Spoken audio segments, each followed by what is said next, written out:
Olá, bem-vindos a mais uma porção aqui da Dieta do Cordeiro. Eu sou Marina Maprelian Conruyan, autora do livro Cordeiro Marinado em Porções, que estamos aqui servindo cada dia um capítulo desta terceira parte do livro, né? Já passamos pela primeira, pela segunda, agora na terceira estamos vendo quem é Jesus, né? Os atributos, os títulos que foram dados a ele. E neste capítulo 35, o título é Jesus é juiz. Sou estranho o título de juiz para Jesus? Pois parece até que ele mesmo estranhou como tal foi assim consultado.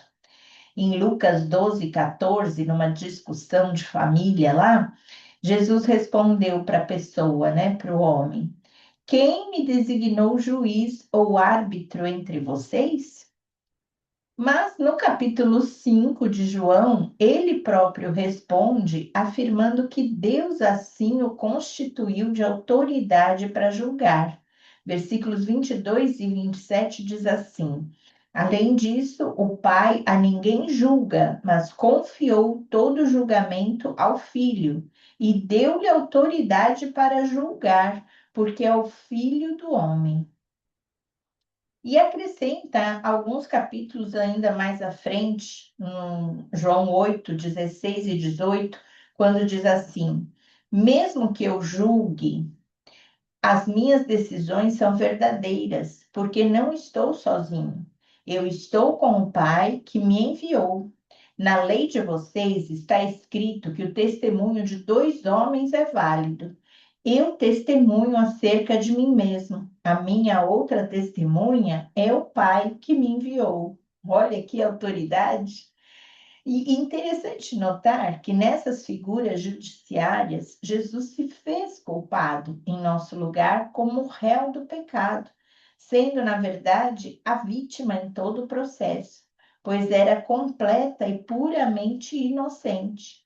No entanto, após ter sofrido a pena de morte sentenciada como juízo pela iniquidade de todos nós, ele ressuscitou, liberto e glorificado para se assentar no trono divino ao lado do Pai e interceder por nós como advogado fiel das nossas causas, justamente por também ser esta testemunha viva e verdadeira a nosso favor. Contudo, o dia do grande trono branco virá, em que este mesmo Jesus, que foi condenado por um tribunal humanamente injusto, tomará o seu cetro de justiça e julgará todos os povos de todas as línguas e nações que hão de comparecer diante dele. Os próprios apóstolos foram depois enviados justamente para pregar ao povo e testemunhar que este é aquele a quem Deus constituiu juiz de vivos e de mortos. Isso está lá em Atos 10, versículo 42. Sabemos que o termo juiz é usado também no sentido de governante ou chefe, como já o apresentamos aqui anteriormente, inclusive como príncipe da paz, este que agora está sendo aqui apresentado como juiz de paz e de direito. Portanto, como juiz de direito, a sua função não é tanto somente determinar a justiça segundo a lei, mas sim a de restaurar a justiça, uma justiça que Israel buscava obter pela fé, ou melhor, pela lei, porém não a alcançou. Isso está escrito em Romanos 9:31. No entanto, agora, pelo Evangelho de Cristo Jesus, é revelada a justiça de Deus, uma justiça que do princípio ao fim é pela fé, como está escrito: o justo viverá pela fé. Romanos 1:17. Deste modo, tendo sido, pois, justificados pela fé, temos paz com Deus, por nosso Senhor Jesus Cristo. Romanos 5:1. O processo funciona assim, como descrito em Atos 17, versículo 30 e 31.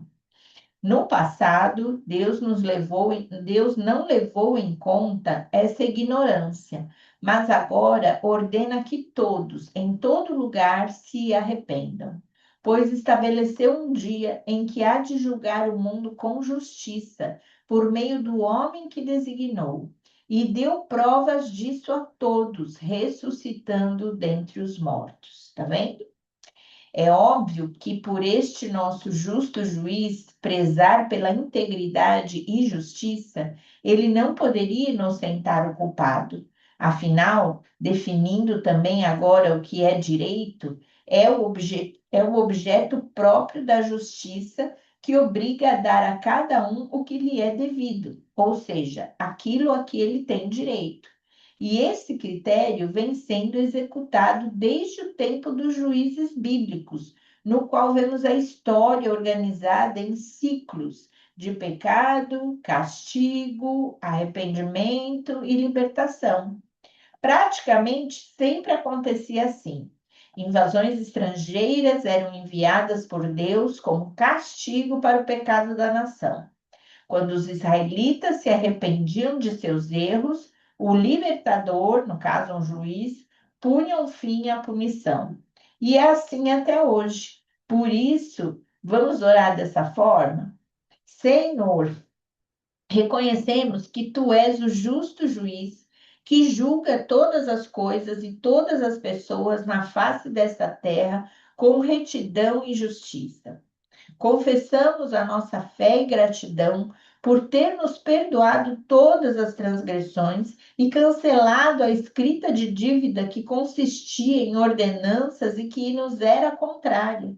O Senhor a removeu pregando-a na cruz. Assim, agora, consideramos a tua severidade e a tua bondade na aplicação do juízo tanto no castigo do ímpio como na libertação do justo. Amém? Amém.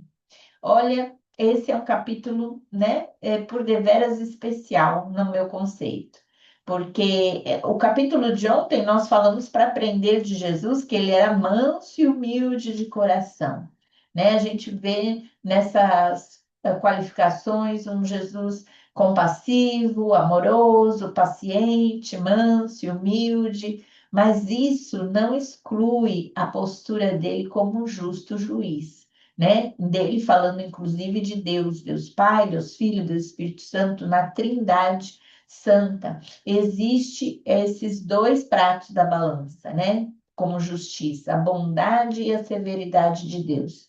Então, se a gente falar que Deus não vai julgar o pecador que não se arrepende, que não se busca a graça, a misericórdia do Senhor, mas quer permanecer no erro, no pecado, no crime, ele seria um juiz injusto, né? Ele seria um juiz fraco. Mas nós mesmos, no nosso contexto de justiça, de juízo, nós queremos que a justiça seja feita, né? Condenando o culpado e absolvendo o inocente. Mas todos nós estaríamos condenados, né, à morte por conta do pecado, porque o salário do pecado é a morte. O que esse justo juiz ainda proporcionou foi uma graça, né, uma, uma salvação, um resgate, uma redenção, justamente por meio do castigo que Jesus sofreu no nosso lugar. Então, mesmo assim, ele não inocentou o culpado. Ele sentenciou, Jesus tomou minha culpa, tua culpa, e sofreu a pena de morte. E para que assim nós pudéssemos estar livres. Então, agora, perseveremos nessa justiça, vigiemos nessa justiça, para que a gente se mantenha dentro de uma santidade, dentro de um comportamento que não tenha o de que ser culpado, ok? Essa é a nossa busca, nos manter santos e irrepreensíveis diante deste mundo tenebroso, né? Como luzeiros, e para que a gente compareça diante do Senhor sem culpa. Não que não iremos mais pecar ou errar, bom seria que não, mas ainda que pequemos, que nós saibamos que temos um advogado que se confessarmos os nossos pecados, arrependidos, sinceramente, profundamente, Ele é fiel e justo para nos perdoar. Fiel e justo para nos perdoar e nos purificar de toda injustiça. Mas se a gente permanecer, teimar em ficar na prática do pecado, do crime, da transgressão, não resta, não resta salvação, né? Então, pense sobre esse tema e vamos estar meditando nessa palavra, né? Ruminando esse alimento que recebemos, que ele tem muito o que pensar, não é? E amanhã traremos um novo atributo também.